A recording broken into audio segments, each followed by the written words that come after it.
Welcome to Civics and Coffee. My name is Alicia, and I am a self-professed history nerd. Each week, I'm going to chat about a topic on U.S. history and give you both the highlights and occasionally break down some of the complexities in history and share stories you may not remember learning in high school, all in the time it takes to enjoy a cup of coffee.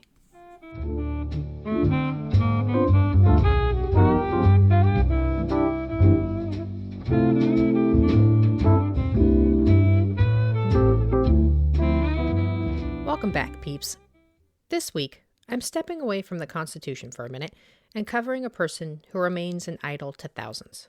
Artist, feminist, icon, Frida Kahlo. This episode is brought to you thanks to my friend Brittany. Her birthday was this week, and Frida is one of her favorite people ever, followed by Miss Oprah Winfrey. So, happy birthday, Brittany. I do want to warn listeners, Kahlo's life is one filled with tragedy, and some aspects of her life, and this episode, may not be suitable for younger listeners. I suggest listening first and deciding for yourself whether it is appropriate for your little one's ears. So, who was Frida Kahlo? What did she do?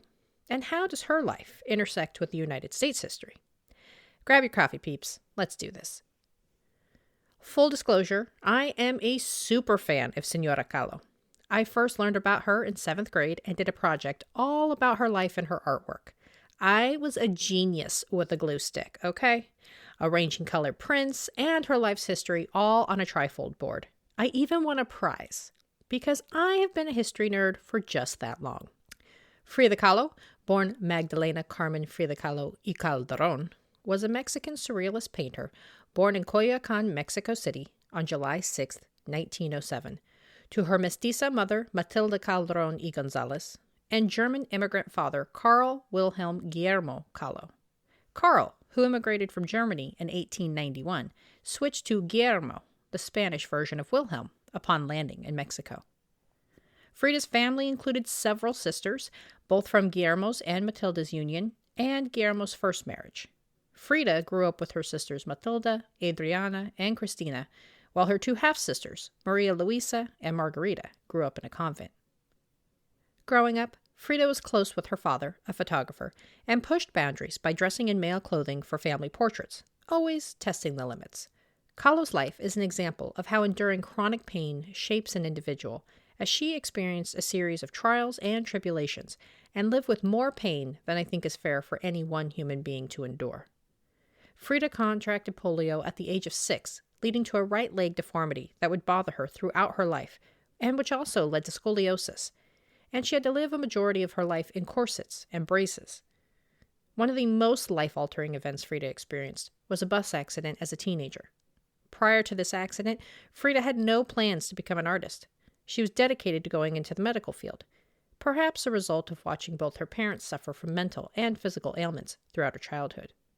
Her life's plans changed dramatically when on September 17, 1925, she was involved in the accident that left her bedridden for several months and started her on a path of art. Attending school in the big city, Frida had to ride the bus to and from school each day. On the afternoon of the 17th, Frida boarded a bus with her boyfriend. Suddenly, she remembered she left an umbrella she purchased and decided to get off the bus to try to retrieve it. Unfortunately, she was unable to locate her parasol and decided to reboard a second, more crowded bus to make the journey home. Frida and her boyfriend found some space towards the back and prepared for what they hoped would be an uneventful trip home.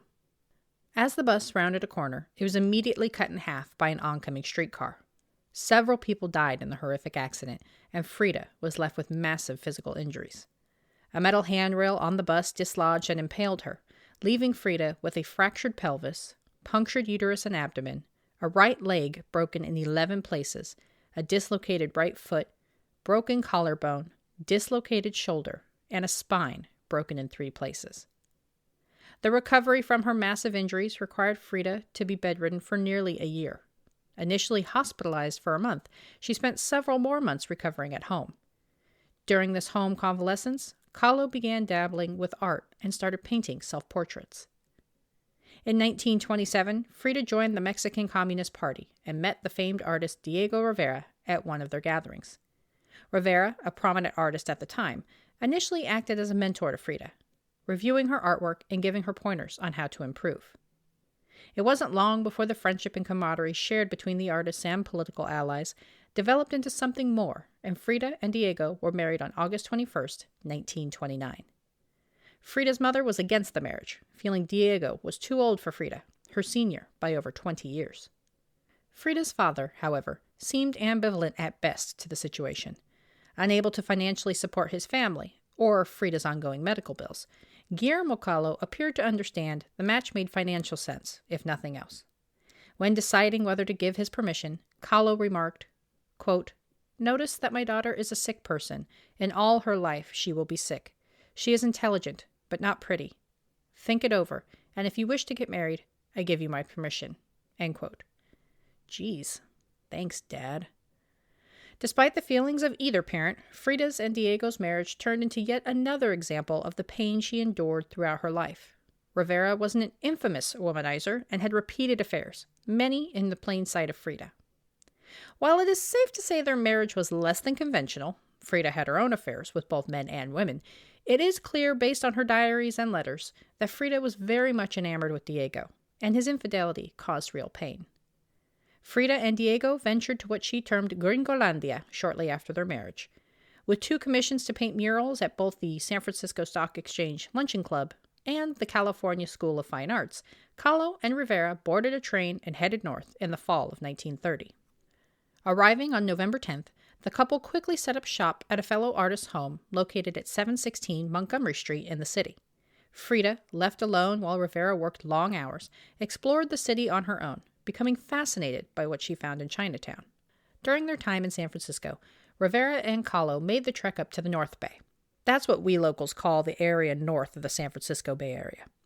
Visiting both the famed Bohemian Grove and the Santa Rosa home of deceased botanist Luther Burbank. Bohemian Grove, a male-only campground, is located in the Northern California town of Monterey, and the title aptly describes the area. As a Northern California native, I can attest, Monterey and the surrounding area is filled with thick forests and has a very laid-back, natural vibe. Think Birkenstocks and patchouli oil. Kahlo, a woman, was able to access the grove only as the guest of one of the male members, Ralph Stackpole, a fellow artist and mutual friend of Frida and Diego. Kahlo seemed to enjoy her time in the grove, writing home to family, quote, "We went to eat at a divine forest. There are huge trees that are over 1,000 years old, a frozen lake, and 2 theaters made from tree trunks. Something divine. We were very happy." End quote. On another visit up north, Frida and Diego met with the widow of Luther Burbank, the American botanist known for his ability to create hybrid species. As they were visiting, Frida discovered Burbank was buried on the grounds of his home under a tree. This inspired Frida to create the painting portrait of Luther Burbank, and is the first piece that demonstrates what became Frida's signature style, mixing reality with surrealism.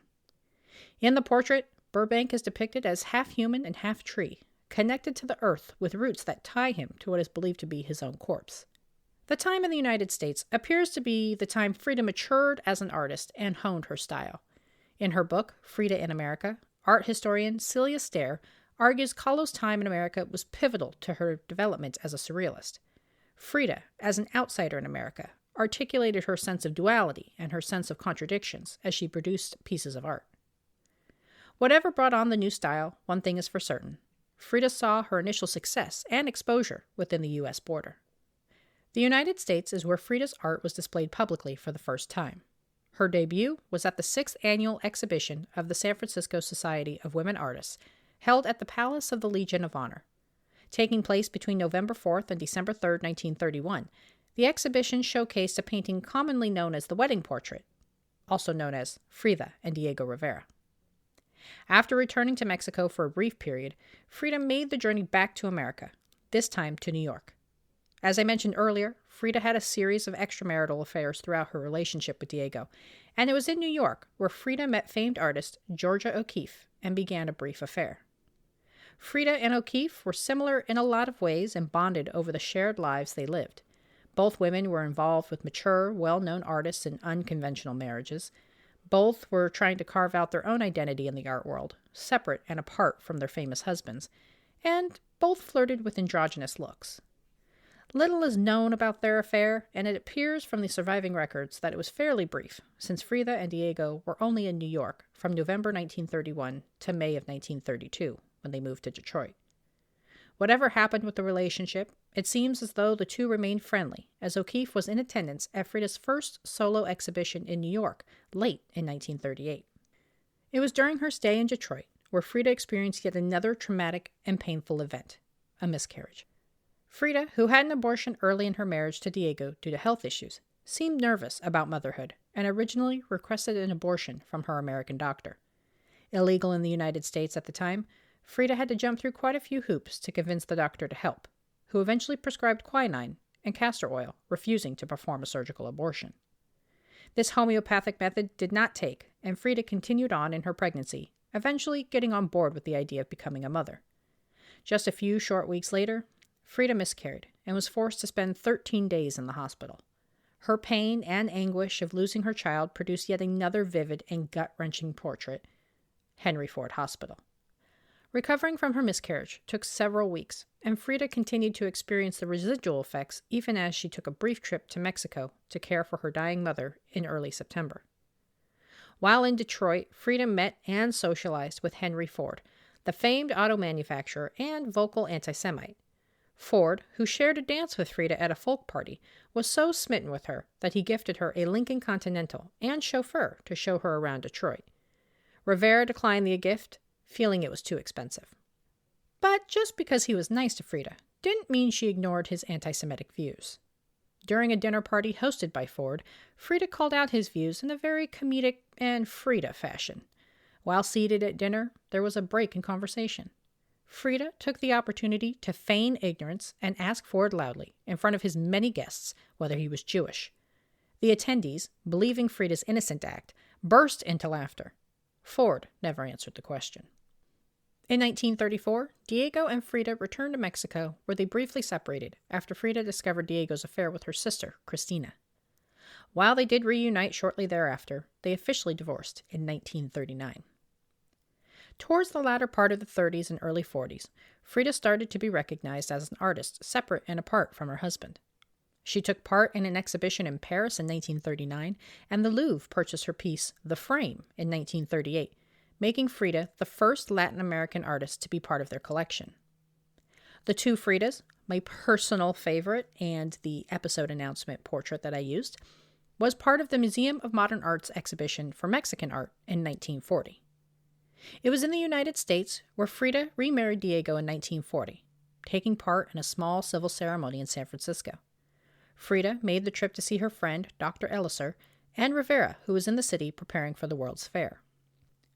Frida spent the rest of her life fighting for causes she believed in, creating beautiful and autobiographical art, and suffering unimaginable pain, including losing her right leg in 1953.